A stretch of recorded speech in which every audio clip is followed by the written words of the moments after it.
Welcome students. Networking के इस series में आज हम बात करेंगे कि FDDI के बारे में। FDDI क्या होता है? तो देखिए, सबसे पहले FDDI का पूरा नाम होता है fibre distributed data interface. FDDI एक नेटवर्किंग स्पेसिफिकेशंस के समूह को कहा जाता है जिसे कि स्टैंडर्डाइज किया गया है ANSI के द्वारा मिड 1980 में।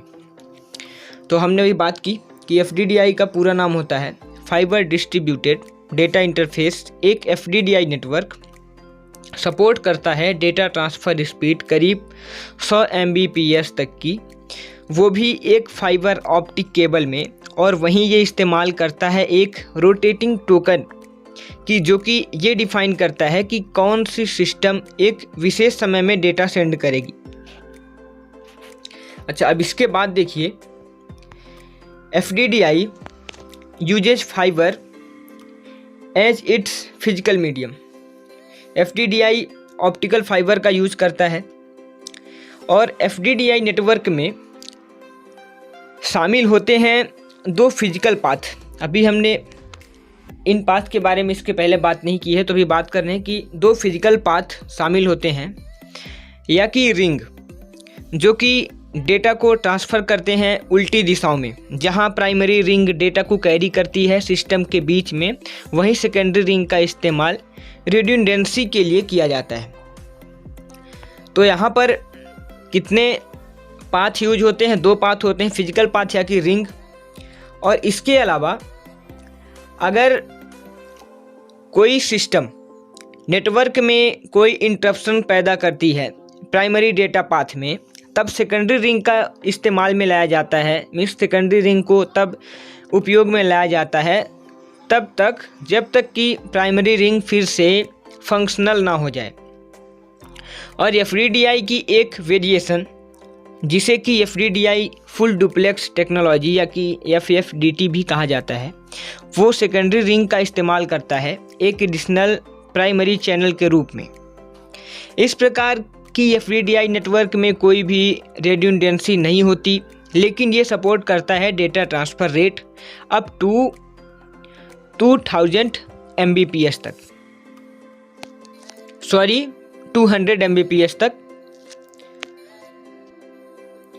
अब इसके बाद देखिए, FDDI को डिज़ाइन किया गया था 1980 में।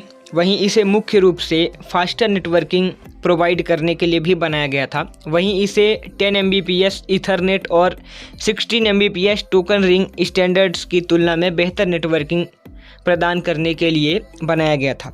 क्योंकि इसमें हाई बैंडविड्थ ज़्यादा होती हैं, इसलिए FDDI बहुत ही जल्द एक पॉपुलर चॉइस बन गई थी हाई स्पीड बैकबोन्स में इस्तेमाल होने के लिए यूनिवर्सिटीज़ और बिजनेस में।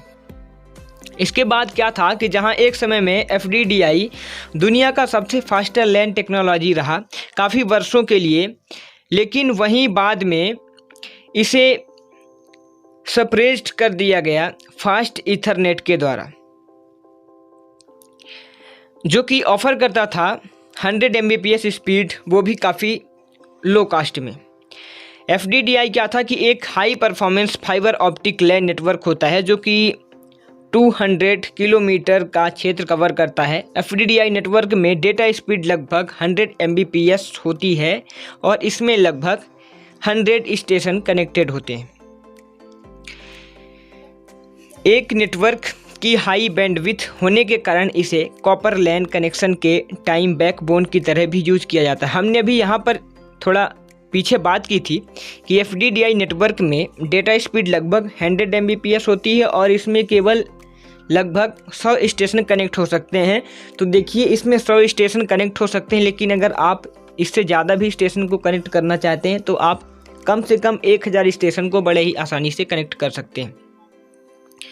अब इसके बाद देखिए क्या है, FDDI नेटवर्क में मल्टी मोड फाइबर का यूज करते हैं।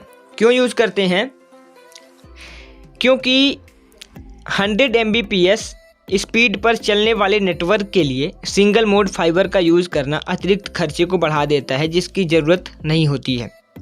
FDDI लेज़र की तरह LED का यूज़ करता है, लेकिन यह केवल इस कारण से नहीं कि LED कॉन्सेप्ट इफ़ेक्टिव होता है, बल्कि यह इस कारण से यूज़ करता है क्योंकि कभी कभी FDDI को डायरेक्टली यूजर वर्क स्टेशन से कनेक्ट करने के लिए यूज किया जाता है।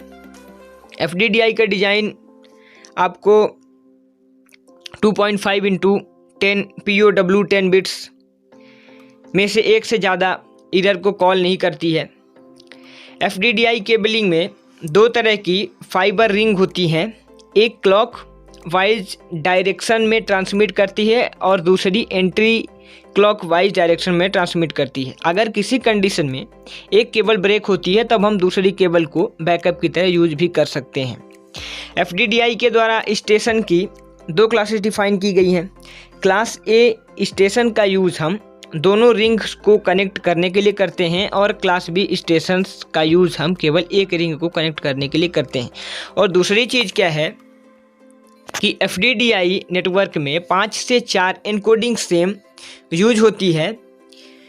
Each group of 4 MAC symbols are encoded as a group of 5 bit on the medium in 32 combination. 16 are for data, 3 are for delimiters and 2 are for controls, 3 are for hardware signaling and 8 are used, 8 are unused।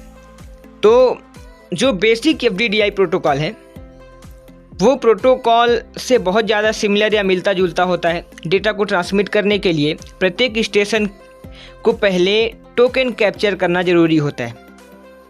जब station को token मिल जाता है तब वह अपना data frame transmit कर देता है और जैसे ही डेटा फ्रेम घूमकर पास आने लगता है वैसे ही वह टोकन को रिमूव कर देता है।